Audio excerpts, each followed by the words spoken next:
بسم اللہ الرحمن الرحیم۔ حضرت عیسیٰ علیہ السلام کا معجزہ بیان کیا جاتا ہے۔ بنی اسرائیل میں ایک شخص تھا جس کی بیوی نہایت حسین تھی، جس پر وہ اسرائیلی فریفتہ تھا۔ چنانچہ جب اس عورت کا انتقال ہو گیا تو اس اسرائیلی کو بڑا دکھ ہوا۔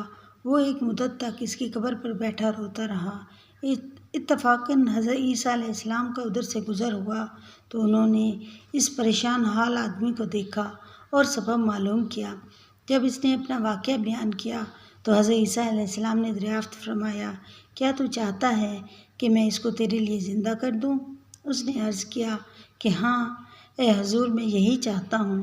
چنانچہ جب حضرت عیسیٰ علیہ السلام نے اس قبر کے مردے کو آواز دی تو قبر سے ایک حبشی غلام، جس کے ناک کے نتھوں سے، آنکھوں اور جسم کے دوسرے سوراخوں سے آگ کی لپیٹیں اٹھ رہی تھیں، حضرت عیسیٰ علیہ السلام کو دیکھتے ہی غلام نے کلمہ پڑھا، لا الہ الا اللہ، عیسیٰ روح اللہ۔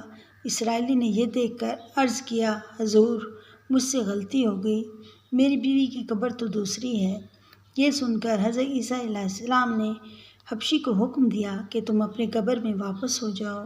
چنانچہ وہ مردہ ہو کر گر گیا اور اس کی قبر کو مٹی سے چھپا دیا گیا۔ پھر حضرت عیسیٰ علیہ السلام نے اس دوسری قبر کی جانب توجہ فرمائی اور حکم دیا، اے صاحب قبر، اللہ کے حکم سے زندہ ہو جا۔ چنانچہ قبر پھٹی اور اس میں سے ایک عورت سر سے گرد جھاڑتی ہوئی باہر آ گئی، جس کو دیکھ کر وہ اسرائیلی بولا، یا روح اللہ، یہی میری بیوی ہے۔ حضرت عیسیٰ علیہ السلام کے حکم سے وہ اسرائیلی اپنی بیوی کو ہمراہ لے کر واپس ہونے لگا، مگر کیونکہ عرصہ سے جاگا ہوا تھا اس لیے اس پر نیند کا غلبہ ہو گیا۔ اس نے اپنی بیوی سے کہا، تیری قبر پر گریہ زاری اور بیداری نے مجھے ہلاک کر دیا ہے، اس لیے میں چاہتا ہوں کہ کچھ دیر آرام کر لو۔ بیوی کہنے لگی کہ ہاں آپ آرام فرما لیجیے۔ چنانچہ وہ اسرائیلی بیوی کے زانوں پر سر رکھ کر سو گیا۔ اتنے میں ایک گھوڑے پر سوار ایک شہزادے کا ادھر سے گزر ہوا۔ وہ اپنے زمانے کا یکتا حسین تھا، جس کو دیکھ کر شہزادی از خود اس پر فریفتہ ہو گئی اور اس کا دل قابو میں نہ رہا۔ اس نے شوہر کا سر زانوں سے نیچے رکھا اور فرط محبت اور غلبہ عشق سے مجبور ہو کر شہزادے کے سامنے جا کھڑی ہوئی۔ ادھر جیسے ہی شہزادے کی نظر اس پر پڑی تو وہ بھی اس کو دیکھ کر اس پر فریفتہ ہو گیا اور عورت کی خواہش پر اس کو اپنے گھوڑے پر بٹھا کر لے گیا۔ چنانچہ اس کے شوہر نے بیدار ہو کر جب اپنی بیوی کو نہ پایا تو نہایت پریشان ہوا اور اس سے ملنے کی تدبیریں سوچنے لگا۔ سوچتے سوچتے آخرکار اس کے نشان قدم پر چل کر اپنی بیوی کو تلاش کرنے میں لگ گئے، جو شہزادے کے پاس پہنچ چکی تھی۔ اسے دیکھ کر اسرائیلی نے شہزادے سے عرض کیا، یہ میری بیوی ہے، آپ اسے چھوڑ دیجیے۔ ابھی شہزادہ اور کچھ کہہ بھی نہ پایا تھا کہ اس عورت نے کہا، میں تیری بیوی نہیں بلکہ شہزادے کی لونڈی ہوں۔ یہ سن کر شہزادہ اسرائیلی سے کہنے لگا کہ کیا مجھ سے میری لونڈی کو لینا چاہتا ہے؟ اس نے کہا، خدا کی قسم یہ میری بیوی ہے، جس کو میرے سردار حضرت عیسیٰ علیہ السلام نے مرنے کے بعد میرے لیے زندہ کیا ہے۔ ابھی یہ گفتگو ہو ہی رہی تھی کہ اتفاقاً حضرت عیسیٰ علیہ السلام کا وہاں سے گزر ہوا۔ وہ وہاں تشریف لے آئے، جن کو دیکھ کر اسرائیلی کہنے لگا، یا روح اللہ، کیا یہ میری وہ بیوی نہیں جس کو آپ نے میرے لیے زندہ کیا ہے؟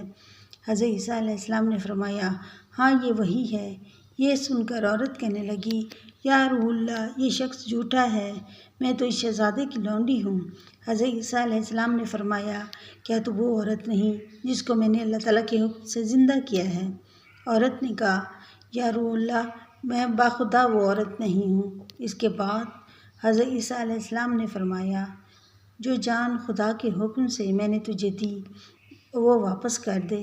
یہ سنتے ہی وہ عورت پھر مردہ ہو کر گر پڑی اور حضرت عیسیٰ فرمانے لگے، جو شخص ایسے آدمی کو دیکھنا چاہتا ہے جو کافر مرا تھا اور زندہ ہو کر ایمان لایا تو وہ اس حبشی غلام کو دیکھ لے جو پھر ایمان کی حالت میں مرا، اور جو کوئی ایسے شخص کو دیکھنا چاہتا ہے جو مومن مرا تھا پھر اللہ تعالیٰ نے اس کو زندہ کیا اور وہ کافر ہو کر حالت کفر میں مر گیا تو وہ اس عورت کو دیکھ لے۔